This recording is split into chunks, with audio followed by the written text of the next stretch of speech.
This program is brought to you by the partners of A Rood Awakening International. Help others find truth. Support A Rood Awakening International today. So you listen to your spouse, but are you really hearing what they're saying? Men and women communicate completely different sometimes, so much that what you say is not what they hear, despite the words being said.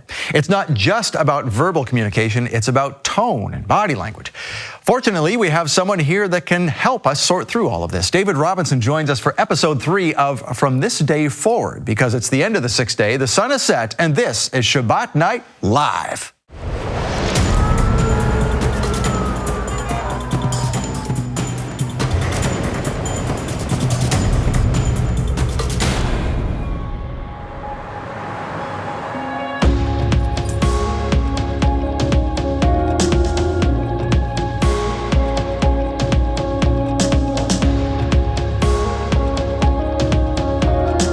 As they take this message out into the world. Well, Shabbat Shalom, Torah fans. Welcome to Shabbat Night Live with Michael Rood. You know, it's not what you said, it's how you said it.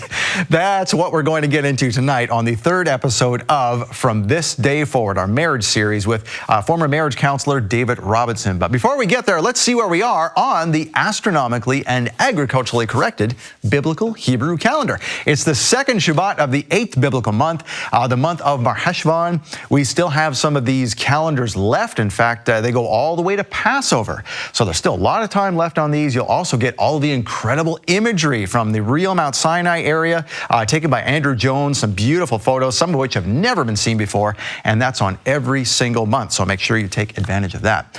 Speaking of the month, we are less than 60 days away from the end of the pagan year, and that brings us up several things that we want to share with you. To help me do that, please welcome the Chief Operating Officer of A Rood Awakening International, Ted Clayton. Thanks, Scott, for having me on today. Well, welcome, Ted. Welcome. Yes, less than 60 days to the end of the year. And as we've talked about before, we always like to remind folks that this is the time of year when we want to drum up some support for the ministry and for the broadcast year coming up, because we have to make commitments to the broadcasters. Right.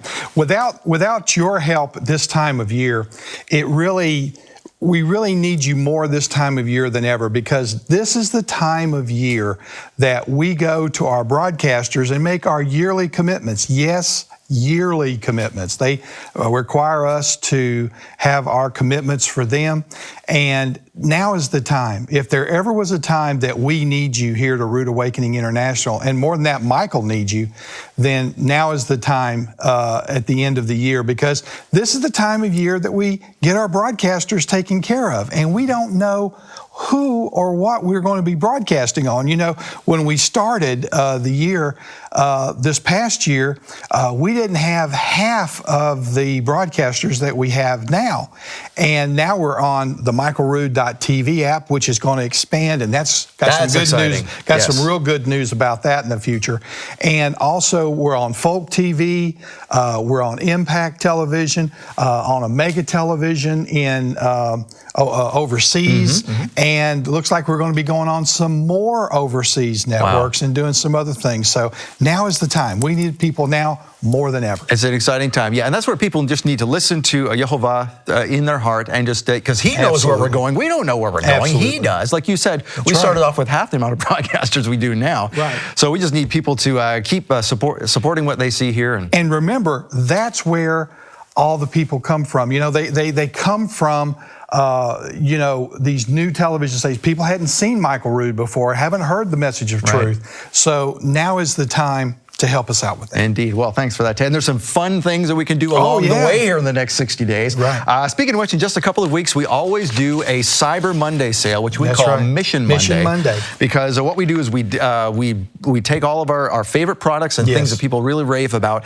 and we put them on sale, essentially, so that they can be shared with other folks. Yes. And we're not going to give away what we're doing, but we want to give you some teasers. But there's some good stuff coming. There's some good stuff coming. It's really fun. One we're calling the Revelation Bundle. What could that entail? I know. There's one here we just laughed about when we came up with it. Nehemiah Rama. Okay, wait for Nehemiah Rama to come. That's going to be a big one. Nehemiah Rama. Nehemiah's going to have fun with that. Nehemiah, if you're watching, this is it's going to be a fun one. The Bundle Up Bundle. Yep. That's another one coming. So if you're cold, you want to watch this. Yes. That's going to be good. Of course. And all things Michael Rood, he loves doing the chronological Gospels, taking us back in time. So, of course, we have an archaeology bundle. A lot of these bundles are brand new, lots of fun. So make sure you tune in on Cyber Monday, which is December 2nd. It's a one-day thing. That's it. That's it. They come on for one day. We cut them off at the end of the day, and that's it. If you've ever had the opportunity to want something from Michael Rood, but just couldn't afford that particular price point, well, Mission Monday is the day for you. Yeah. Everything's going to be great. Yeah, it's going to be awesome. Lots of fun. Now, something we put in this month's newsletter here. This is the November newsletter. If you don't have it, we can get you on the list. Make sure you go to the link at the bottom of your screen there, and we can share this with you every single month. The November love gift is on the back here, and you'll see something. Maybe you can see it in the distance there.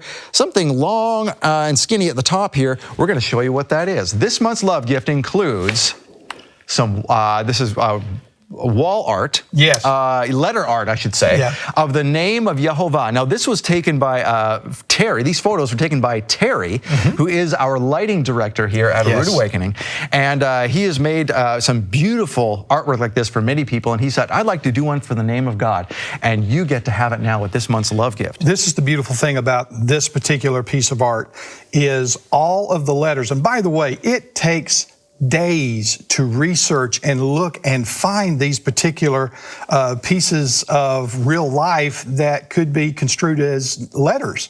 And Terry has gone all through Israel finding these letters, the letters of Yehovah. Yeah, and it's beautiful. One's from the Garden Tomb area, from the Old City area, the Garden of Gethsemane, David's Citadel, and you get to see the little markers on the bottom of each photo that tell you where they came from. So that is part of this month's love gift, and here's the first part. And the beautiful thing about this also is it's frameable. So you can do a beautiful frame with that and just have something beautiful for your home. Right, now that's sent in a roll with this month's love gift, so you can choose whatever kind of frame you want. But at first, here is the pièce de résistance, the $50 love gift teaching. For your gift of $50 or more, Michael will send you this special teaching. It's not on YouTube, it's not for sale anywhere else, it's just for folks who want to support the ministry. This is Michael's gift to you. This is his way of saying thank you. That's why he did these.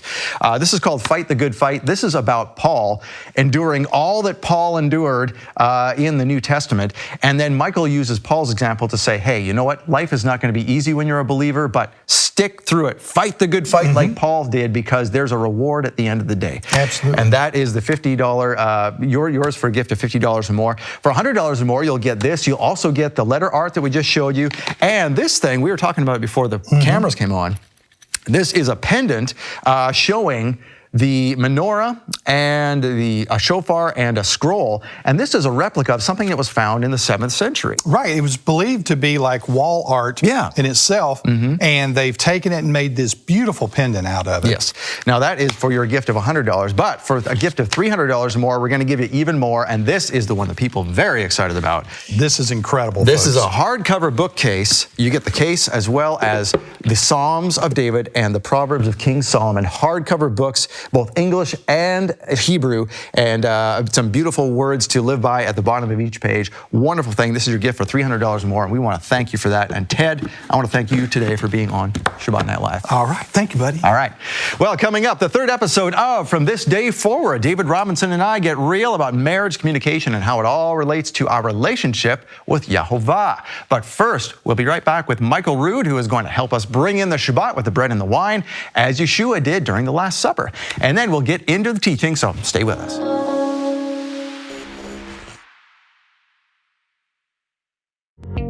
Have you ever tried sharing the truth of who Yeshua really was and what being a believer really means, only to be shut down, told that you're being deceived, and even threatened by people who claim to love God?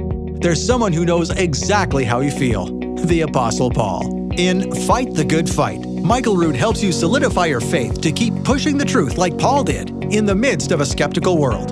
This is when the fireworks begin. Paul was pressed in the Spirit, finally, to testify to the Pharisees in the synagogue that Yeshua was the promised Messiah.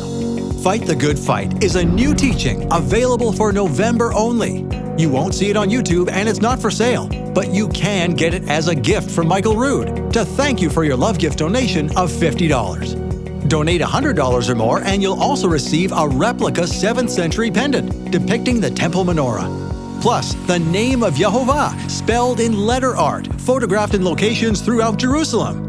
Or for a gift of $300 or more, you'll receive the teaching, the pendant, the letter artwork, plus this beautiful hardcover book collection, the Psalms of David and the Proverbs of King Solomon. Each of these gorgeous publications features a metal sculpture embedded on the front cover. Inside, an inspirational collection of prose and praise in both English and Hebrew from two of the most beloved books in the Bible.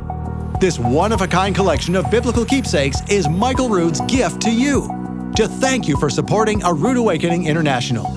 You'll get the Fight the Good Fight teaching for a love gift donation of $50, the teaching, the letter artwork, and the menorah pendant for a gift of $100 or more, or get everything plus the Psalms and Proverbs hardcover book set for a love gift donation of $300 or more. Get these love gifts now while supplies last. Donate by phone or visit monthlylovegift.com.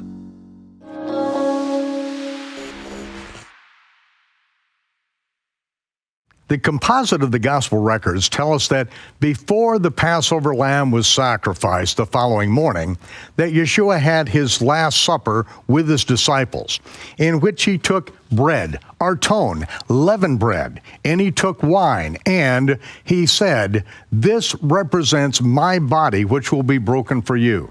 This cup represents my shed blood, which will pay for the iniquity." It is this very thing that the Melchizedek shared with Abraham.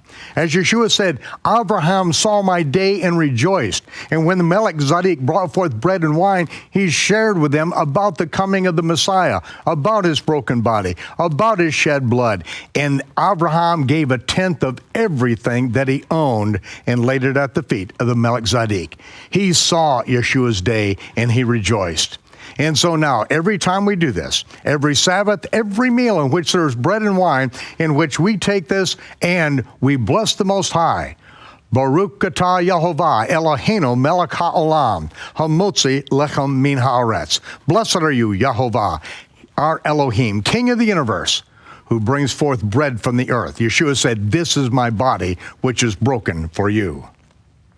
As often as you do it in remembrance of me. And then Yeshua took the cup, and he said, "Blessed are you, Yehovah, our Elohim, King of the universe, who brings forth the fruit of the vine," the creator of the fruit of the vine. And every time we do this, we do remember his death and what he did for us until he comes. One day, at the marriage supper of the Lamb, Yeshua will lift his cup and say, "I have not had a drop of this, as I promised at the Last Supper. I've been waiting for you. Now, Haim, to life everlasting."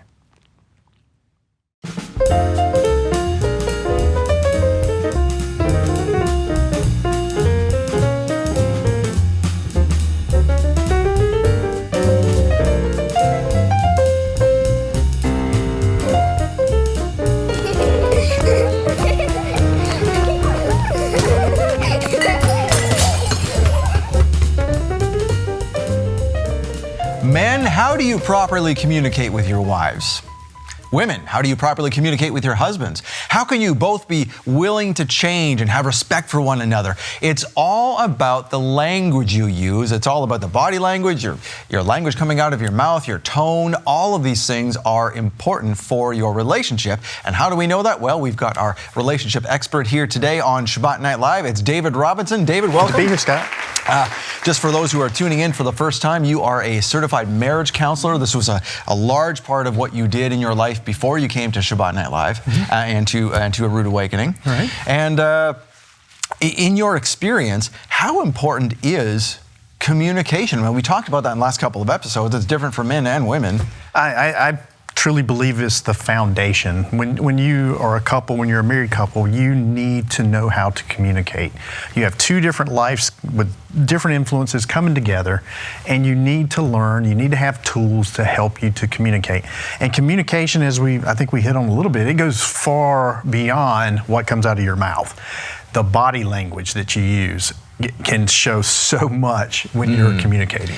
My wife often says that. She says, it's not so much what you say, especially when she's talking about, she's learned to sort of buffer that with me. But when she says, when you're talking to the kids, I say something, and then, especially when they're teenagers and hormones are going up and down, and,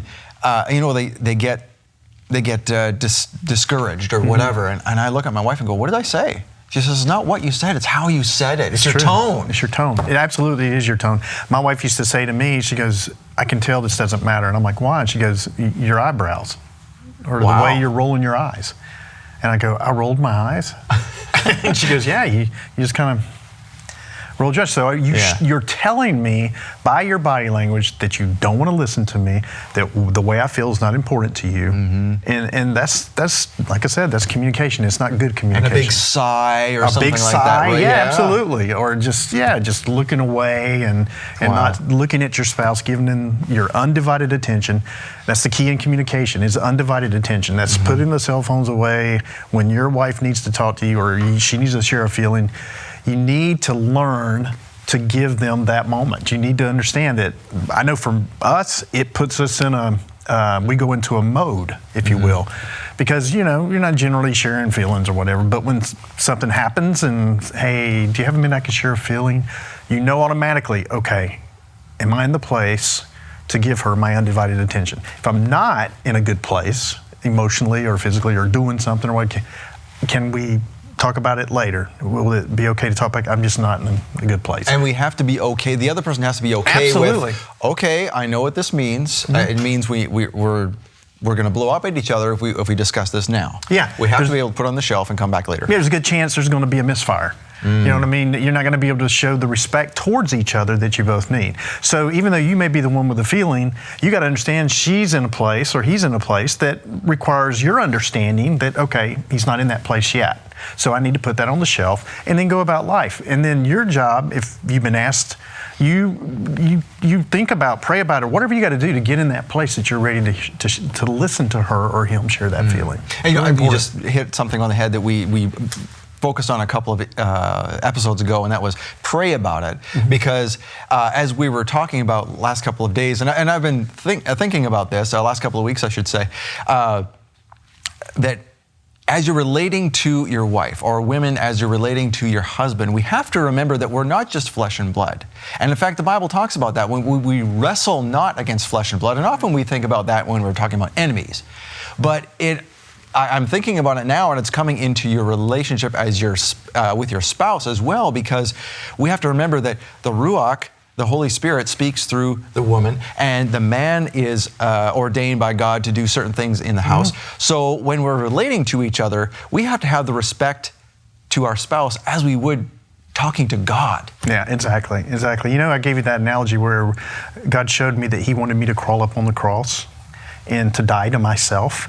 Well, the enemy, the one thing he wanted to prevent Yeshua, Jesus, from doing was getting on that cross. Okay, he knew what that meant. Okay, so we talked about the masculine and feminine nature of God. We talked about the Holy Spirit. The Ruach is a feminine word. Feminine Hebrew word, yeah. Right. And so we talked about that. And then the roles of the man, he's the prophet, the priest, and the king. Yeah. Okay. So it's the same in marriage. It's the exact same, because we think of Christ in the church, the bridegroom and the bride.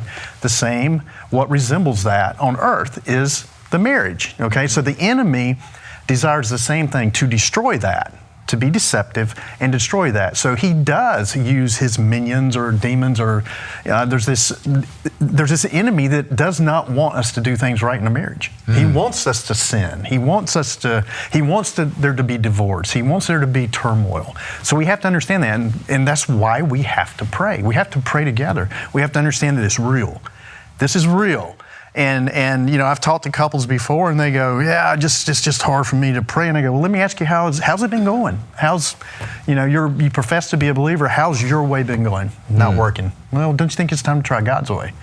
Let's try His way. So, and it's funny how at work, if we relate to a person of the opposite sex at work, whether we're on the same level with them, or they're a subordinate or a supervisor or whatever, we have respect for whoever that person is at work because of the laws in place and that kind of thing. Everybody's so careful these days, but that's a good thing. And so we relate to one another on our best behavior at work. Right. And we have utmost respect for that person, and there's no question about it. And yet when we go home, the most important person in our lives, we let that all fall apart the minute we leave work. Right. And we come home and we get lazy, and that's why affairs happen, isn't it? Yeah, Because it is. you've got more respect at work, and you look up to each other at work, and you get home, and that isn't there. Well, I mean, most women will tell you this, and you've probably heard it. Man, he pursued me. I mean, he just pursued me and just lavished me with time, love, and gifts. And then we got married, and it's like, what happened? He changed. The man's like, chase. I got the prize. I'm secure now. Yeah, you've crossed the finish line. Now you're and good. we are Christians, and we are not going to get divorced. So I can be anything I want to now. Yeah. Some men get that lazy. And we need to remember what I often say to people when it comes to matters of health that the Bible is our instruction manual. It is, right. And for I think you said that in the previous episodes too about marriage. And so you could take several verses, and a verse that maybe Paul says has a lot more meaning than what's written on the paper, because God knows that we're going to be using that for all different kinds of things. And so like what I'm thinking of specifically is run the race. And when Paul talked about a race, he talked about a lifelong race. That's right. Not a race that pursuing your future wife, getting the quote unquote prize, crossing the finish line. No, now you've got the rest of your life. It's not a sprint, it's a marathon. It is a marathon. And most of us, if we're honest with ourselves, I've even had, couples that look like they just have it together and they're just perfect couple. And then when you sit down and talk to them, they have issues. Okay, there's areas that they want to change, or there's areas that one of them would like the other to change, or what, and it's a race. It's a race of changing. When you enter into marriage, you enter in, and like we talked about, you're leaving an independent lifestyle, and you're entering a interdependent, not a codependent, but an interdependent relationship. So you're saying that what you will do for me is you will complete me. You will fulfill the parts in me that are missing. Well, and as we do that and as we walk through that, it takes a lifetime to learn a person. I mean, to read their manual. I tell men, your wife has a marriage. In your marriage, your wife, she has a manual. You need to learn how to use or how to work this machine. Your wife, you need to know how to take care of it, to nurture it, what she requires or what she desires to have from you to do that. Right. And when men say the women are all the same and women say men are all the same, yeah, to a point, but then each person has their own individual experiences and things like that. So what we're talking about here is not just for newly married couples. I mean, you can be married for 20 some years, as I have been, and I'm still learning. Why? Because I have to remember that before the age of, 25, I didn't grow up with my wife. I don't know all the things she went through. I'm blind to the first 20, 25 years of her life, and that's going to affect everything in our marriage. That is. And I basically have to read her manual to find out why is she reacting this way? It's something her dad did when she was 13 or something. Right. Or she had this experience at school when she was a middle-aged or a middle schooler.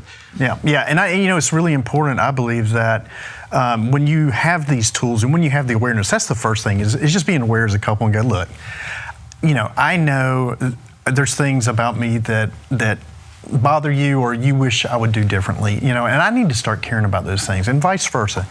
And we want to have an exceptional marriage. I want to be the best for you that I can be, because I want you to be happy and joyful. Most men, I mean, even wives, because of the way we're raised, it's like, okay, well, we seem to be compatible. Let's just go through life and see what happens, and then there's bickering, arguing. You've seen it. You walk down the street and seen some wife berating her husband, and all of a sudden he loses his cool and screams and yells, and you look and see the wedding bands on their hand. And it's just heartbreaking, really. Well, to be honest with you, And even, I've caught myself when you have just a little argument on the street, nothing that drastic, but you make a scene. Yeah. And you look around and all of a sudden, oh, everybody's watching you. Oops, I'm messing up here. This is not good. But I think it's what we talked about before. When you're at home, you have to be on your best behavior. Give your best. Like you just said, you give your best for your job to earn a paycheck. You do. Why would you not earn your best at home to keep your wife, who is far more important than your paycheck? Exactly. And it's crazy because we're probably here sometimes more than we are at home. Oh, absolutely we are, yeah. You know, when you think of driving and then our work day and so forth.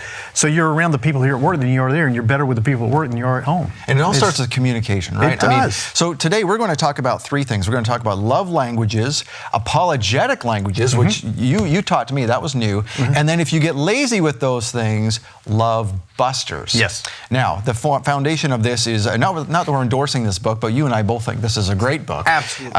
It's the Five Love Languages by Gary Chapman. Tell us a little bit about what that's all about. Well, he goes over the different love languages, how people generally are loved, how do they receive love, and it teaches you, what they are, and so you can take an examination and see what do you respond to? Because a lot of people, when they first say that, they don't even realize my love language. Well, what is that? But then when you take the test and you look at it and you go, wow, this is really accurate, you know. Yeah. And it's the same for the apologetic languages. Gary Chapman did the apologetic languages. Oh, he wrote that too? Yeah. I did not know that. So it's interesting. You had the love languages, and then if there's conflict, we receive apologies differently, and most people don't even understand what their apologetic language is. So doesn't it make sense if you realize what it is, and then your spouse realizes what it is, and he knows or she knows how to apologize to you when they let you down, or it just makes sense. It's just common sense. And usually that's where, ironically, that's where I find a breakdown in our marriage sometimes, is that I apologize for this, but again, the tone. If I say, all right, I'm sorry, she's like, was that a real sorry? Yeah. Did you really mean that? And I'm thinking to myself, gosh, what else am I supposed to do? Yeah. And sometimes I say that, well, that's totally the wrong thing to say. Well, yeah, that's what you're talking about is she wants you to, and that's one of the apologetic languages, not to get too far into it, but it's called expressing regret.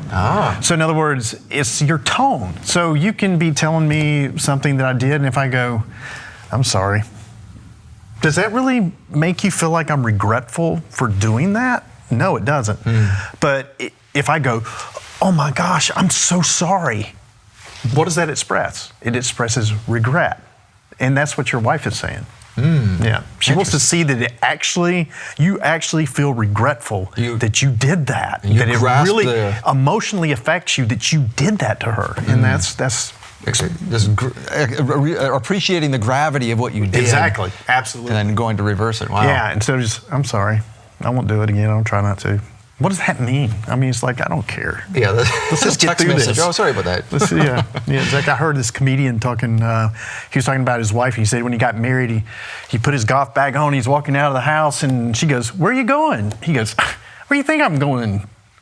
Einstein, I'm going golfing, or something like that. And then he said, I sat there for 3.5 hours holding my head in my hand going, just tell me, what did I do?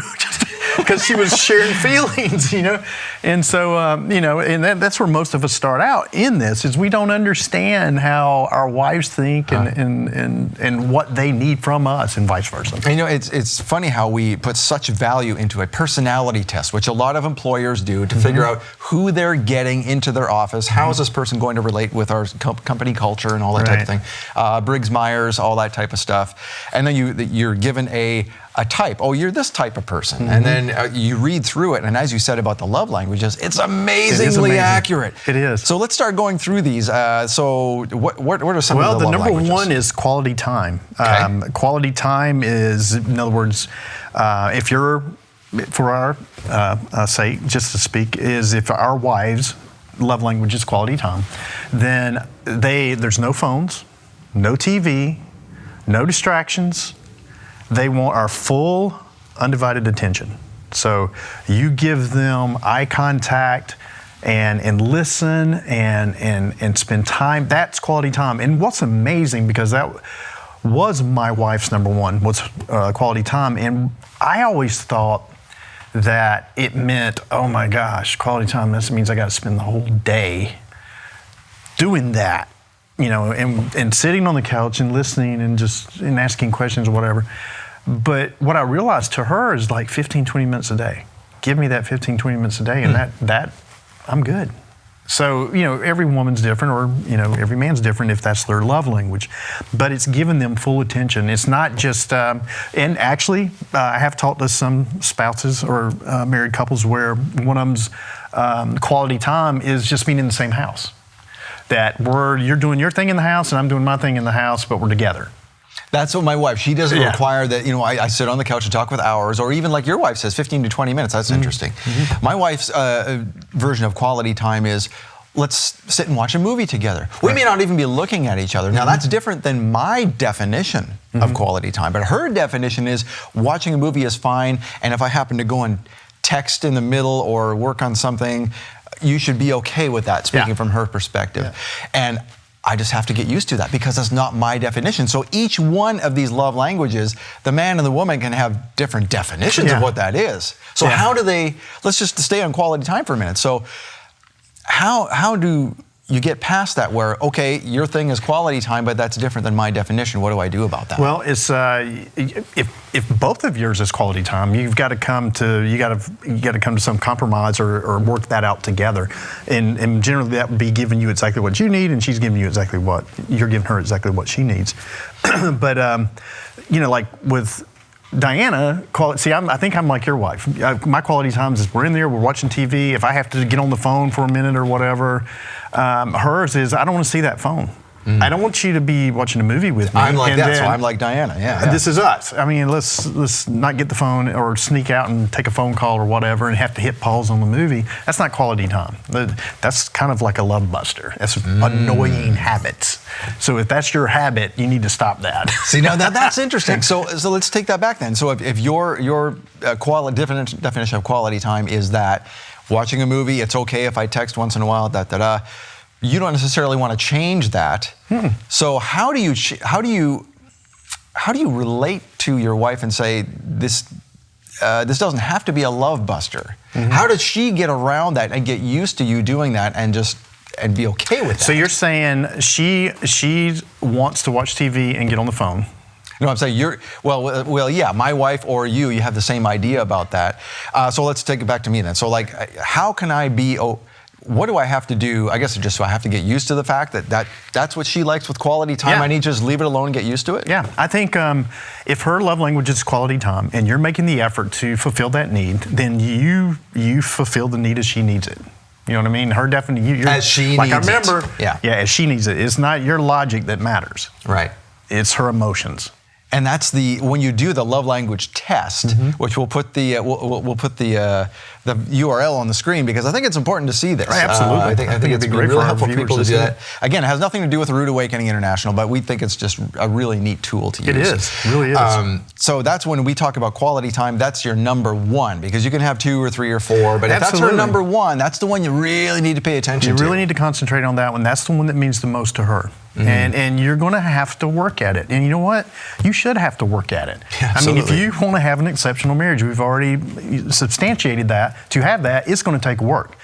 We talked about, like for you, BMX, you love riding. I mean, if you go and do jumps every day for a week, you're getting pretty good at it. You know, the muscles are all working together and you're getting your sync, and then you don't go back for a month, what happens? Yeah. You have to work back up to that point again. Same in golf, or whatever. If I play once a week, I cannot expect to be on the PGA Tour. Okay, so I got to understand that 80s and 90s are a good thing. So it's whatever you want out of it, and whatever you're willing to give it is what you're going to get. Okay. Whatever you invest into it, that's what you're going to get. So if hers is quality time, you have to make. I actually have on my computer a list of things that my wife needs from me. What makes her feel loved? That's brilliant. Yeah, so I have a reminder that goes off every morning at 8 a.m. So I look at that and I go, and sometimes I do have to review it because sometimes I get busy and it sits on my computer, I forget to hit complete. And so I do have to review it, but then it reminds me intellectually, oh yeah, that's what she needs from me. Okay, because everybody's talking about follow your heart. You need to lead your heart, and sometimes leading your heart begins at an intellectual state. All right, well, let's continue on that in our next segment. If you're enjoying what you're seeing, I'm enjoying what I'm learning from David here. If you are too, then we need your support, because you make Shabbat Night Live happen. It doesn't happen without your support. And if you're already supporting this program, thank you so much. You are making this possible, literally. And if you want to see it continue, we need your support. One of the easiest ways you can do that is with our Love Gift program at monthlylovegift.com, or you can just give a donation. We appreciate that too. And here's how you can do that. We're going to give you a couple of minutes. We'll be right back.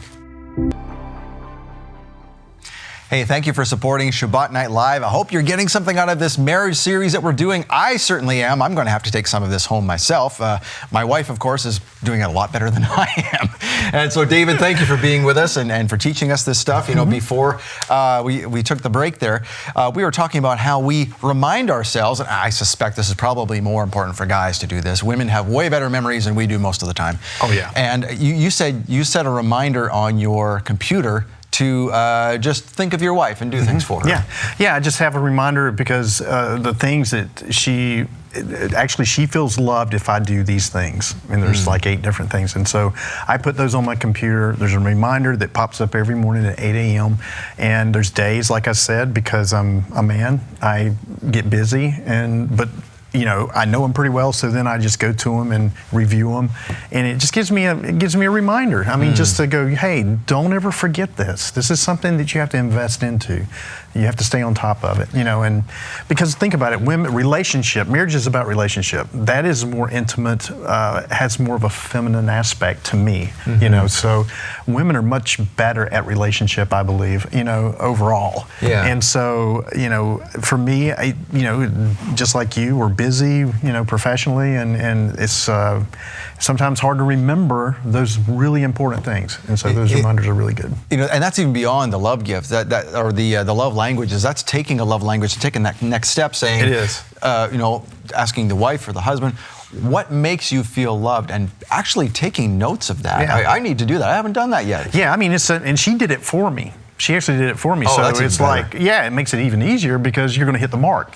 So it's, again, like the gun analogy with the scope. She's sighted the scope in for me. All I have to do is pull the trigger. All I have to do is act out and do it. So, you know, it's as easy as one of them is to come home and greet her before greeting everybody, if there's other people in the house, or before playing with Chloe the dog or whatever, or turning on the TV, come home and greet her, you know, and ask her about her day, and there's an element of quality time there for her. That's a universal thing, I think, because not even in Gary Chapman's book, but also in Shalom Arush's book. Shalom Arush, again, is an Israeli guy who wrote a book originally in Hebrew not that long ago called The Garden of Peace. And he had a lot of great wisdom just from the Jewish side of things, how they think of marriage, and he uses a lot of analogies from the Talmud and whatever else, which is fine. I mean, you can just take the meat, spit out the bones. Yes, exactly. Yeah, and one of his things is, despite how much you love your children, and in Western society we are taught to love our kids and give our lives for our kids, and of course you would, but we have to remember our wives, and our wives come before our kids. You know, most of the time, in a lot of situations and things we've seen through counseling is, there's the danger of making your house a child-centered home. Yeah. And it happens more and more. And then that's just the separation between the core relationship of the home, which is the priest to his wife. Yeah. And dare I say that you can almost make your kids an idol. You can. Because people could say, oh, well, then you're just going to make your wife an idol. You're doing the same thing. Well, not really, because if you're treating that's different. Where the husband and the wife are to treat each other, as we said in the last segment, as if you're speaking to God. And so if you're growing together toward Yehovah, toward God, you're not making each other an idol. You're recognizing God in that person. Right. And you don't have that same kind of relationship with the kids. It's not, you're not growing together toward the same goal. Right. And we learned, you know, a lot of that we actually learned with our kids. We did a thing, I think it's called Growing Kids God's Way. It was through the Assemblies Church, and child psychologists, Christian psychologists, and we learned behaviors that actually caused us to, or made us put each other first before the kids. And we gave that example to the kids. We never fought in front of the kids. We never disagreed with each other in front of the children. We always supported each other's decision. There's key things like that I think build security, trust, and safety for the kids. Yeah, I would agree with that only because I've seen the opposite side where I've made that mistake, and we've argued in front of the kids. Like I've said, just even in public, you start a conversation, don't realize where you're going with it, right? And then look beside you, and oops, my 10-year-old standing right there, right? And yeah, I've made that mistake a ton of times, but fortunately, they were like their mother enough that they understood that, Dad's just being ornery right now and you need to ignore him, and they kind of grew from that, ironically. Good. That is good. You're very fortunate, because a lot of times that can be imprinted in a bad way to your children, and especially men imprinting their young sons, and showing them this is how you love, this is how you treat your wife, and that's something I've seen a lot of, is men were never taught a good way to behave or love their wives, by the example their father was to their mother. Indeed, yep. And we can also learn. I'm learning from my son, where he's all fired up. He's 15 years old, and sometimes his tone doesn't come out the way it's supposed to. And I think to myself, that sounds rough.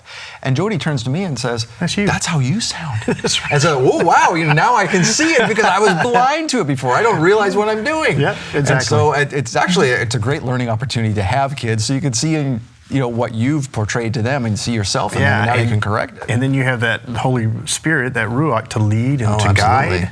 And to tell you, hey, that's you. Yeah, that's where they learned it. There's a lot more to these love languages than we think. I mean, we were just talking before how quality time. We just touched on that one, and this may turn into more episodes than we think, because there's a lot more to each one of these.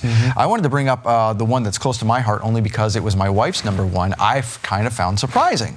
Yeah. But when I went back and thought about it, it wasn't really surprising. And her number one was receiving gifts, and I had to understand that was more than just. It wasn't materialism. It was just thinking of her and doing little things. Didn't even have to cost much. And what I believe it was the Holy Spirit who gave this idea to me. Go to the Dollar Tree, just the real cheap dollar store we have in the Southeast here, and get a bunch of greeting cards. Pick out a bunch of ones that talk about love in a general sense, and I keep them in the console of my car, so that anytime I'm feeling like my wife really needs something, or she's had a rough day or whatever, I can just take one of those cards out, write a little nicety in it, and that is a receiving gift to her, and all it costs us maybe 50 cents or a buck. And she knows, in that kind of gift is the fact that what she sees is that you're thinking of her, that it actually required an action from you to do that. And I would be surprised if, what happens if you come home, or if she's out and then she comes home and you just clean the whole house for her? I mean, how does that affect her? Well, strangely enough, that would be that's another one that I'm sure we'll get into later. It's more of an acts of service. She appreciates it, but not to the degree that I would, because that's higher up on my list. Right. And when she doesn't react, she goes, "Oh, thanks." Yeah. I'm like, I spent 3 hours doing this, but at the same time, I have to recognize that that's more important to me than it is to her. That's okay. Yeah, that's all that she reacts. A lot of people. Well, the reason I ask that is because people who generally don't require the materialistic gift, sometimes acts of service, those two collide or join together, and they work together like that. But I used to do the same thing. I mean, my first wife, she passed away, but hers was quality time, and we didn't know any of this stuff, and so I would just clean up and do all this stuff, and she'd come home and have the meal cooked, and she'd go, "Oh, I appreciate that," and I'm going, that should hit a home run. I mean, but it was always quality time. And I remember when we were the first ones to take the classes that I want to share with everybody, that it's a Dynamic Marriage Institute in Franklin, Tennessee. Okay. And they have an 8-week course. One's called Dynamic Marriage, the other's called United. And they also have a weekend retreat for people that, their marriages are, looking at divorce or about to go to court. And it's a 3-day retreat, and I think the success rate's over 80%. Wow. Just in those 3 days. So there's a lot that this institution's doing well for marriages, and we're certified with them, facilitators with them. And but we didn't know anything about that. I remember the first one we took, I remember doing my homework, because you have to do homework in this stuff. And I remember taking my stuff and throwing it in the trash. Really? Just like, because, the truth is I was seeing myself in the way I was. And I didn't like it, so I didn't want to do it, and she would just laugh at me. She just like, and I'd go back and get out of the trash and finish my homework. And it was monumental for the beginning of building our relationship and understanding these things that we're talking about today. It's amazing how, again, the Bible just comes into this. Those who will be humbled will be brought back up. I mean, all these principles have to do with marriage. And I love that what you said in the very beginning of the series was that the Bible is our marriage manual. We just have to see it as such and glean from that what we can in all these different situations that aren't necessarily talking about marriage, but they certainly relate to marriage. Yeah. So now your wife's number one was? Physical touch. Physical touch. Physical touch, words of affirmation, they kind of go back and forth, but physical touch, and that's hugging her, and it's not just coming up, like if I stated earlier that she likes for me to come home, greet her, and talk to her. It's not like give a hug and then start talking.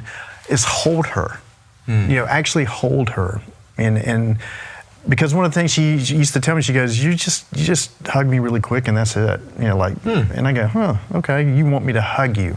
So now it's to come home and hug and hold and talk while I'm holding her. It's sitting on the couch and rubbing her hands, or it's just touching her, and it's not a sexual touch. It's it's like a touch of appreciation that you mean something to me, that I can't keep my hands off of you. I love it, like just rubbing your feet or whatever. Well, yeah, touch is a very powerful thing, even in terms of physical health. I mean, you see in places where folks are ending their lives in hospices. That's the word I'm looking for. In a hospice, they'll often bring in dogs, like grieving dogs. So just the action of petting a dog calms the heart, calms the emotions, brings the cortisol back down, the stress hormone, brings it back down, and all of a sudden you're in a better state. Right. And it's amazing how emotions and just physical touch can help your physical being as well. That's one of the main things when people are trying to reverse cancer naturally or something like that. It's not just the way you eat and the way you live your life and that kind of thing, and exercise and all these good things you're supposed to do, which will reverse cancer. It doesn't work for a lot of people. And you know why? Is because they ask their relatives after, did so-and-so look after their emotional health? Right. No. They were always angry. They were bitter. There was unforgiveness. They just hung on to that to the bitter end. And that's what stopped them. Yeah. It's literally a physical thing. The emotional thing is a physical thing. And I was going to actually bring that up to you is your the show The Health Awakening is looking at how do we become more healthy, and this is a big part of it. Actually, these things right here actually affect us physically. I mean, if you're not in a safe environment, you're depressed, you're unhappy, and all those things, it does have an effect on your health. Correct? Yeah, it does. Absolutely. Yeah.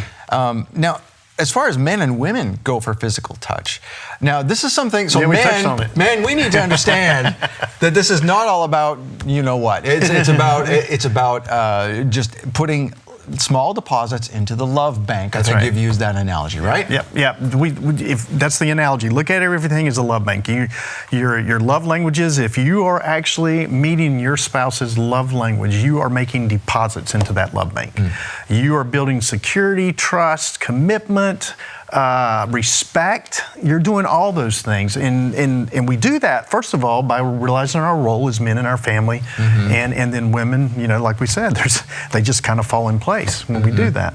But when we're doing this, we are actually putting deposits in the love bank. If my wife is actually hugging on me, or if I'm cooking, just walks up behind me and just holds on to me, it makes me feel like I'm about 6 feet taller than I am, which makes me about 5 foot tall. But it makes me feel like I am a king. Yeah. I am a protector. I can take on anything. This woman trusts me. She looks at me as her protector, and by grasping me, it just makes me feel more secure. Yeah. So she's putting deposits in the love bank. When we do what we do, and she goes, "Oh, you're doing a great job," that feels. Or if I tell her when I get home, "Honey, this meal is incredible. This is the best food I've ever eaten," and she is an incredible cook. So those are words of affirmation. As I said, those two bounce kind of back and forth with her. But we're making deposits into the love bank, and that is most important. We need to continually do that because most of our life is not spent in the house. We have church, we have work, we have different things that we're a part of. And if your spouse is not making deposits into your love bank, somebody else will. Yeah. Somebody else will. And it just seems to happen. And that's why affairs aren't planned. They just emotionally happen because we're lacking in some area. And even if we're getting deposits into the love bank, I suspect that even if in a situation like traffic, where you're by yourself in the car, you're probably not going to react to the degree that you would if you don't have any. If your love tank is empty, you're going to have an angry outburst to the person who cut you off. Right. Would it be fair to say that you probably wouldn't react that way if you had more deposits into your love bank from your spouse? You probably could psychologically or emotionally. That could affect that. I think, I just had this conversation with somebody on my staff, and they were riding with someone that just had a bunch of angry outbursts, and yet then, what I see in those individuals is then they tend to set themselves up as this priest and this godly, scriptural person, yet they're treating their brother like that. And, I think it goes a little bit deeper than that when it comes to that, but it very well could have an effect on that. Yeah.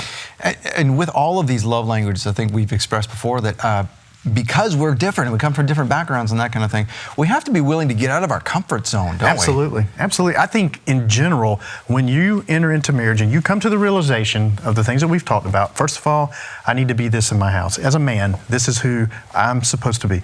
The responsibility of the climate, the temperature, the weather in my house is dependent upon me. When I come to that realization, most men at that point are like, okay, what do I do?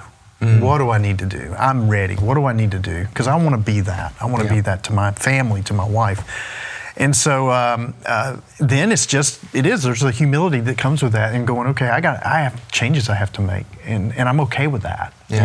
Some are harder than others, but if you have what I call mentors, that's something that we really believed in strongly, was having mentors. Especially with young adults or these guys that are people that were about to be married. Because a lot of times when my wife would be mentoring the wife, I would mentor the guy that's going to be the husband. And it's just walking them through these things, and just being that accountability, being there just a text away to stamp out, fears and with the word or with encouragement or whatever. And being willing to try something you're not used to, right? Yeah, exactly. I mean, this is all new to you when you first realize it, and it's like, gosh, I really need to learn this. And for us, we went nuts. This is it. This is the key to having a great marriage. And like I said, it becomes habitual as you learn the things that you need to do. And it's not as hard as you think. It's hard to change a lot of times. But I'm telling you, if your marriage is at a place where you are sitting back and realizing, something's got to change, then you'll welcome every bit of this. It's good for you. And I think we have to recognize that when our spouse is being willing to change, and when they do try something that's out of their comfort zone, whoever you are, the husband and the wife, you need to be able to respond with appreciation. Absolutely. Going, hey, you know what? I know that's not you. I know you're really outside. You're really uncomfortable with this. You're really embarrassed or whatever that you're even doing. Like my wife, she's not a flirty person, but she knows that my number one was physical touch. She probably guessed that before, but even just, if I'm at home and doing something in front of the stove and she comes up behind me, gives me a little nudge, a little massage on the shoulders. Yeah. Just being a little Makes flirty. you light up. I light up and I appreciate it. I tell her, hon, I'm glad you did it. Thank you. I realize that's out of your comfort zone. It makes me feel important. It does. It makes you feel important. It makes you feel loved. And something you got to understand too. Look, guys, if you decide to do this, if you decide to enter into this stuff and pursue it, your spouse might not be as excited about it as you are. Yeah. He or she might just be like, okay, and just come along. To be completely honest with you, my wife, it was a life-changing moment for her. And I think with that life-changing moment, there was a moment for me to let down my guard and just vomit all my distaste or things I didn't like or whatever like that. And then by her being consistent, I was like, okay, I'm ready. I'm ready to do this. And well, let's continue this next week. I think we've got a lot more to talk about. We did not nearly get through what we thought we would today. No, so not at all. Let's continue this next week. We've got several more love languages to talk about. We haven't even talked about the apologetic languages. And so we're going to talk all about that next week with David Robinson. So stay with us. There's more to come from Shabbat Night Live. And David Robinson, thank you for being here. Glad to be here. And we'll see you next episode. Shabbat Shalom.